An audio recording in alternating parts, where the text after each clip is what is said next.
Cyrus Amin est un spécialiste en criminologie, il est psychocriminologue et spécialisé également en psychiatrie légale, il est avec nous.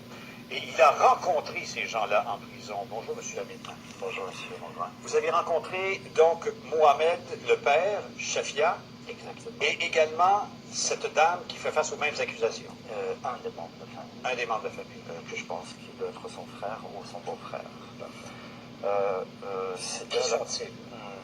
C'est une famille sans histoire qui sont arrivés de Golfe Persique. Je pense que le monsieur, il habitait dans l'Émirat arabe. Et ils sont arrivés ici pour une histoire complètement, je dirais, incognito encore. Ils ont allé faire un séjour à la chute de Niagara. Et sur le chemin de retour, le père décide de rester sur place, selon ses propres propos. Ce qu'il vous a dit à lui, à vous? Il m'a dit à moi, lorsque je l'ai rencontré, je ne pouvais plus voir la ligne continue sur le highway, et puis j'ai demandé, sur la deuxième moto, on va aller s'héberger à l'intérieur d'un motel ou un hôtel. Il est aux alentours de 10h40, 11h moins quart. C'est une histoire sordide. C'est une histoire qui s'est passée à l'heure actuelle. Ils sont face à 4 chefs d'accusation. Ils risqueraient vraiment la prison ferme à perpète. L'histoire, c'est qu'on colle ça à la crime d'honneur. C'est une famille qui ne maîtrise pas ni le français ni l'anglais. Le monsieur, c'est un homme, un businessman, c'est un homme d'affaires.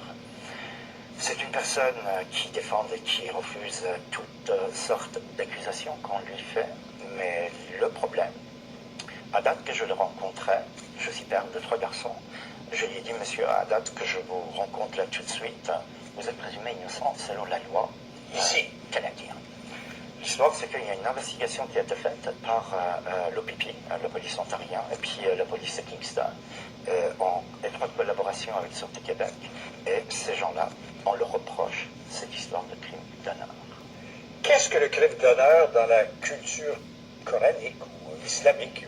Je vous mets une définition. Je vais vous dire une définition, mais je vous mets en garde. Le crime d'honneur n'est pas spécifiquement propre au monde musulman ou arabo-musulman. Non, mais ils le sont, eux. Ils le sont. Ils le sont parce qu'ils viennent d'un pays musulman. Voilà. Ce qui est nommé crime d'honneur, c'est un acte commis à l'endroit d'une femme. Majeure partie de temps, ce sont des femmes qui sont victimes de ce genre de crime. Ça peut être mineur comme majeur. À la suite d'une accusation à l'intérieur d'un clan. Donc, je dirais, l'honneur de cette famille, clan ou tribu, est quelque part mis en cause ou entaché. Par une attitude et un comportement inacceptable par le clan. Selon le code culturel et quelque part religion. Et cette offense au clan ouvre automatiquement la porte à une répression de la part du clan. Il faut laver ça. Il faut aller quelque part se venger. Majeure partie du temps, vous avez même des juges dans certains pays. J'attire votre attention, M. Mongrain. Au Pakistan, vous avez des juges qui laissent la liberté d'immunité. Il le laisse. Il s'est racheté, il rentre chez lui. Pourtant, il y a des accusations très graves que quelque part, sous la justice nord-américaine, je dirais dans le monde occidental, on ne peut pas l'accepter. Qu'est-ce qui serait, selon lui, qu'est-ce qui est inacceptable des gestes posés par ses enfants? Selon les dires, que ce soit journalistique ou les choses qui m'ont été rapportées, surtout un des membres de famille, et le monsieur, l'aîné, c'était une fille sauvageon. Je me suis occupé pendant 20 ans dans un centre judiciaire, par des mandats judiciaires, à des jeunes victimes de ce genre d'actes de maltraitance en France. Lazare a voulu que je vienne ici faire un post-doctorat, puis je me suis arrivé ici. Mais qu'est-ce que le père ou le clan aurait reproché à une petite fille de 13 ans, de 17 ans, de 19 ans? L'aîné et le deuxième, c'était des jeunes filles qui cherchaient... Vous savez, quand nous sommes dans un pays là où il y a une dimension transculturelle. La vie de ces gens-là, ils ont quelque part, pardonnez-moi, ils sont assis entre 2 chaises.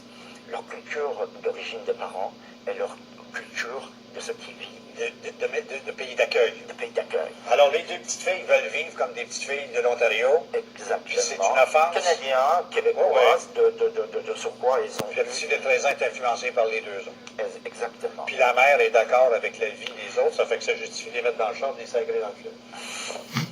Non, mais ça serait-tu un scénario possible? Ça peut être un scénario. Il y a énormément de scénarios. Le magistrat, c'est un éminent magistrat qui a demandé, c'est pourquoi l'enquête préliminaire a pris 2 années, d'aller chercher des experts, d'aller comprendre ces gens-là. Il y a l'enjeu linguistique. Moi, aujourd'hui, je devais me retrouver là-bas. J'ai saisi le procureur et je vais suivre ce projet-là. J'ai un intérêt professionnel à intervenir pour ça. Je comprends bien. Mais pour nous, ici, dans notre culture, quand on décide de venir vivre chez nous, à Rome, on vit comme les Romains. Ces gens-là, s'ils sont trouvés coupables, ont posé des gestes répréhensibles par notre loi. Le juge ne leur dira pas très bien, vous avez réglé le cas et vous avez sauvé l'honneur du clan, on s'en fiche. Exactement. Je me suis rassuré avant-hier. J'ai eu Jean-Claude Hébert, qui est un éminent criminaliste. Il est quelque part membre du bord de mon congrès, mais c'est un éminent ressource. Je me suis concerté avec lui de quelle façon nous pouvons éviter peut-être une espèce de jurisprudence, parce que ces jugements, moi je me projette sur les 3 prochains mois après, si dans l'enjeu linguistique à l'heure actuelle, les transmissions des données ne se font pas correctement, il va y avoir un jugement qui va sortir à la fin de cette Et ils affaire. pourraient prétendre, eux, pour en appeler de quelque décision que ce soit, ne pas avoir saisi toute l'ampleur de la charge. On peut aller dans ce sens-là. Tous les tableaux, je dirais, quelque part, pour décortiquer l'histoire après, par rapport à un avocat, un éminent criminaliste, seraient ouverts. Le souci à l'heure actuelle que la couronne a avec le magistrat, c'est que de veiller que ces gens-là puissent être Très bien éclairé et être au fait de tous les tenants et aboutissants des accusations et des procédures. Dans le courrier que moi j'ai adressé aux 2 procureurs de la couronne et le magistrat, je les ai entendre de côté de ma maman, ma mère, je suis d'origine persane. Ces gens-là parlent farsi. C'est un dialecte de Dari que les Afghans utilisent. C'est la langue. Vous connaissez cette langue? Moi je parle, c'est ma langue maternelle.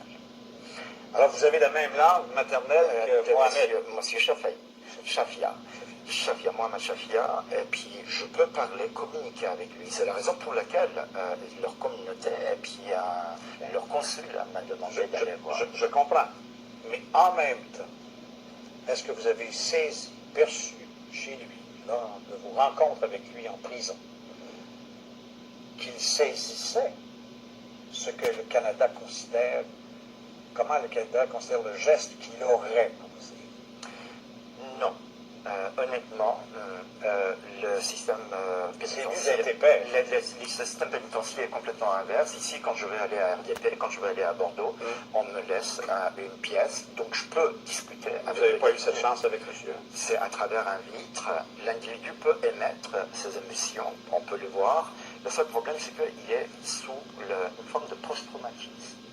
Une peur qui est quelque part, il ne sait pas ce qu'il arrive. L'histoire, est-ce que c'est ce qu'il a fait?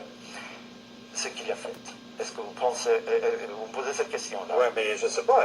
Non, mais c'est parce que nous, c'est pas culturel. Non. Si quelqu'un est pris, puis qu'il ne l'a pas fait, peu importe la langue dans laquelle il parle, peu importe la culture, c'est pas moi, il dira ce qu'il voudra, là, mais c'est pas moi. Est-ce qu'il dit ça?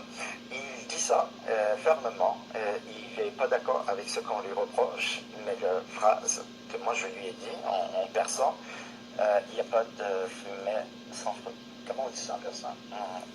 Otish Ramoshna Michel. Et il vous a répondu? Je suis innocent. Vous avez père d'enfant. Vous ne pouvez pas imaginer que j'irai à 400 km chez moi pour enlever la vie de mes gamins. Mais c'est mieux à 400 km qu'à Saint-Léonard, peut-être. Ça laisse penser que l'aventure, c'est mal déroulé. Chose qui est marrant, la ville de Kingston est entachée de pas mal d'histoires. Votre invité prochain, Madame la juge, pourrait en parler peut-être. Il y a l'émeute. Cette ville est une ville militaire. Lorsque vous allez à Kingston, c'est pas vraiment à Kingston même, c'est un Apennine. et les 6 plus grandes institutions pénitentiaires fédérales Ah oui. pour les grands criminels se retrouvent dans cette ville-là. Oui, tout à fait. Dites-moi, est-ce que les autres co-accusés dans cette affaire-là, parce qu'honnêtement, moi je regarde ça, là, imaginons que je prétende l'intimidation, je ne serais pas du contraire, mais ça a l'air de la deuxième famille qui élimine la première. C'est un beau scénario.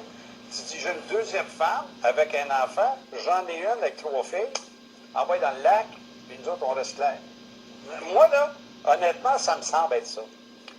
C'est le premier. Si c'est pas un accident. Si ce n'est pas un accident. Ouais. Et tous les tableaux, je dirais quelque part fictifs, et qui ont été faits certainement par les agents spécialisés dans la reconstitution des crimes, montrent certainement très bien, ils ont allé chercher plusieurs Que hypothèses. c'est plus ou moins un accident.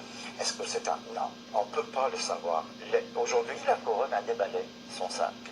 Toutes les chefs d'accusation ont été énumérés, et aujourd'hui, on sait.